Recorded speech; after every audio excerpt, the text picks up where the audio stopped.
still give us a little bit of emotion and stuff without showing your face. Mm-hmm. Let's see. That's good. That's good. That's good. Okay, I think we're ready.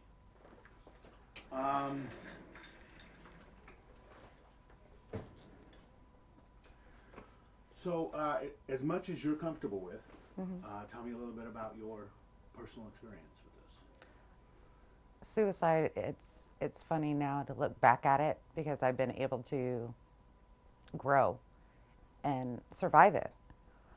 But when I was younger, I had multiple attempts.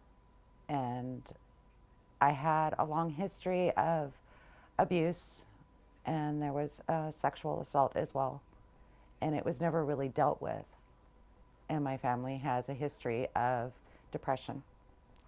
So I didn't go the traditional route of, becoming sexually crazy or anything else. I introverted, and I went in so far that I couldn't get out of my own head. And everything was extremely negative.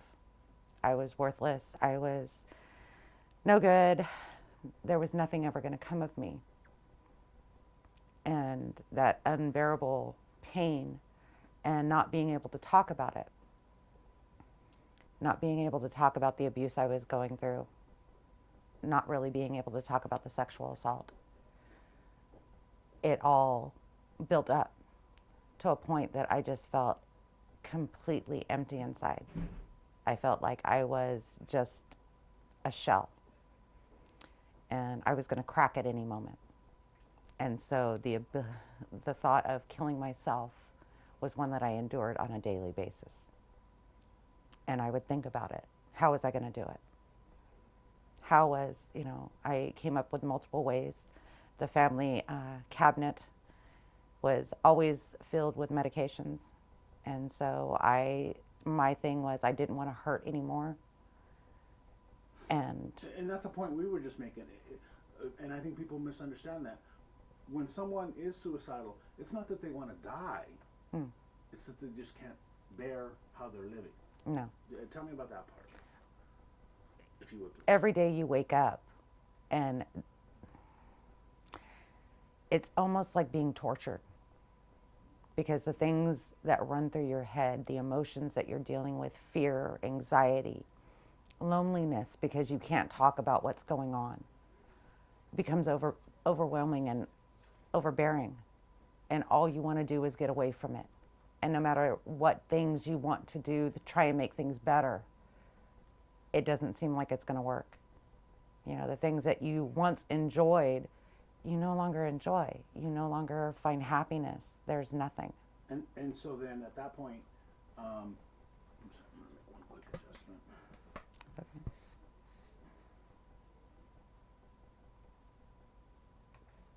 Okay. And so then at that point, it just seems like the last best option, I guess.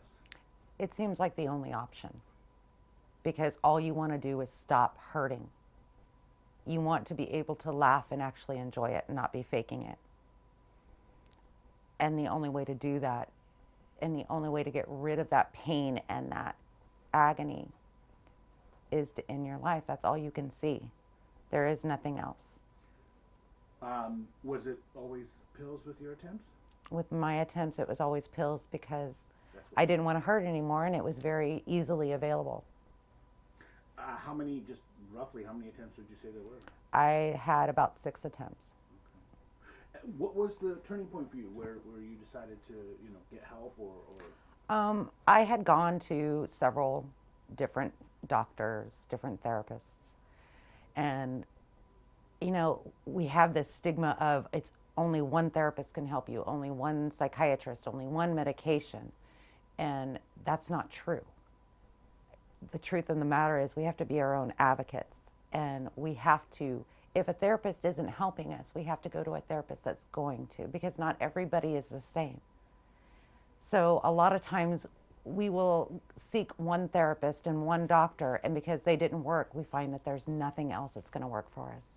We don't think that there's anybody else out there who's going to help us, when the truth of the matter is it's like going out and shopping. If you don't find the dress that you like, you go to another one.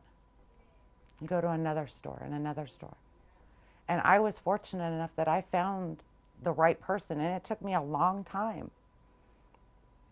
But I found the right person who I could sit there and talk to, who wasn't going to dope me up beyond belief so I couldn't move and so that I could actually function. And I was able to come out of the darkness.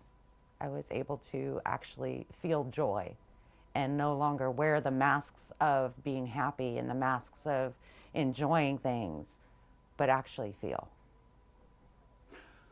As a survivor, what's your opinion and how important it is to have resources like this in our community?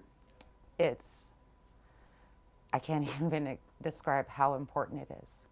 And the sad thing is, people need to feel comfortable coming out and actually using these resources. You know, being able to just call a hotline and talk to somebody. You don't even have to give your name. Just being able to speak it out loud, it's almost like, emotional vomiting because you're able to get it out. And even though it's still there, somebody else knows. And you're out of your own head and you can see things through somebody else's interpretation. Because a lot of times, if we get stuck in our head, we'll sit there and spin forever. And when we're depressed, when we're having that unbearable pain, we're not always thinking clearly. If there's somebody maybe who's watching this and they're struggling, maybe they're having suicidal ideations, maybe they're just not quite there but almost there, what would you say to them? Don't be afraid. Don't be afraid to call. Don't be afraid to reach out and find somebody. And if the first person you find is not working for you, don't be afraid to keep looking. And how you feel doesn't have to be how you live the rest of your life. It can get better. No, it can get better. You're not going to be stuck there. I have been able to continue my life. I have degrees. I have an amazing job now. And, if I was stuck where I was, I wouldn't have been able to. But there is light at that end of that dark tunnel. And you don't have to wear that blanket of depression forever. There is help, and you don't give up. Anything else for Megan? Anything else you want to say here? No, I don't think so. Okay.